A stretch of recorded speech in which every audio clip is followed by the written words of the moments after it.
বাংলাদেশের বাঁধাকপি যাবে ইউরোপ, দুবাই সহ 40টিরও বেশি দেশে। আর এই অসম্ভবকে সম্ভব করেছেন বগুড়ার শিবগঞ্জের মতিন সহ আরও 2 কৃষক। গ্যাপ পদ্ধতি অনুসরণ করে স্বল্প খরচে অধিক লাভের সূচনায় ইতিমধ্যে সাড়া ফেলেছেন তারা। সার কীটনাশক আপনার কম লাগছে, আপনার ওষুধ কম লাগছে, এই জন্য আপনার হচ্ছে আমাদের পরবর্তীতে লাভবান হবো বেচলে। বগুড়ার শিবগঞ্জে পরীক্ষামূলকভাবে চাষ হচ্ছে নিরাপদ সবজি। আন্তর্জাতিক মান নিয়ন্ত্রণ সার্টিফিকেট পেলে বিদেশে রপ্তানি হবে এসব সবজি। এরই মধ্যে শেষ হয়েছে মাঠ পর্যায়ের কাজ।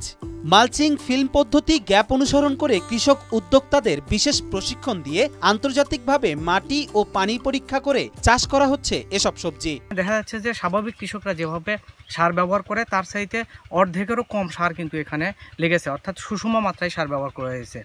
এবং এখানে আমরা মালচিং ফিল্মের মাধ্যমে এই বাঁধাকপিটি যেহেতু চাষ করা হচ্ছে, সেখানে কৃষকদেরকে 1 বিঘা জমিতে কিন্তু চাষ করতে নিড়ানি খরচ হয় 15 থেকে 20,000 টাকা। এখানে মাত্র 6,000 টাকার মালচিং ফিল্ম দেওয়ার কারণে কিন্তু এখানে খরচ কমে আসছে। শিবগঞ্জ উপজেলার মোকামতলা এলাকায় আন্তর্জাতিক মান নিয়ন্ত্রণ ও পরীক্ষামূলকভাবে প্রায় 1 একর জমিতে চাষ করা হয়েছে বাঁধাকপি। 246টি নিয়ম মেনে চাষ করা হচ্ছে এই কপিগুলো। এসব সবজি মান নিয়ন্ত্রণ করে ইউরোপের বিভিন্ন দেশ, দুবাই, মালয়েশিয়া সহ প্রায় 40টি দেশে রপ্তানি করার অর্ডার পেয়েছে কৃষি অধিদপ্তর শিবগঞ্জ। আর এই লক্ষ্যে পূর্বে থেকেই তারা কৃষকদের প্রশিক্ষণ দিয়েছেন। আমরা কৃষি সম্প্রসারণ অধিদপ্তরের মাধ্যমে কৃষকদেরকে মাঠে থেকে হাতে কলমে এই গ্যাপ পদ্ধতিতে কিভাবে চাষাবাদ করা যায় সেগুলো হাতে কলমে শিখিয়ে দিয়েছি। গ্যাপ পদ্ধতি অনুসরণ করায় এই চাষাবাদে সার, কীটনাশক ও সেচ তুলনামূলক খুবই কম লাগে, তাই লাভের পরিমাণ বেশি। সেই সাথে নিরাপদ সবজি রপ্তানি করে কৃষক পাবে তার ন্যায্য মূল্য। এতে করে কৃষক হবে লাভবান। বাংলাদেশের বিভিন্ন সুপার শপ সহ বিদেশে রপ্তানি করার জন্য কৃষি মন্ত্রণালয় কাজ করে যাচ্ছে এবং এই কৃষকরা যাতে লাভবান হয় আমরা সেই টেকনিক্যাল সাপোর্টগুলো দিয়ে যাচ্ছি কৃষি সম্প্রসারণ অধিদপ্তর থেকে। পর্যবেক্ষণে আমাদের গ্যাপ অনুসরণ করে আপনার হচ্ছে বাঁধাকপি আবাদ করতেছি।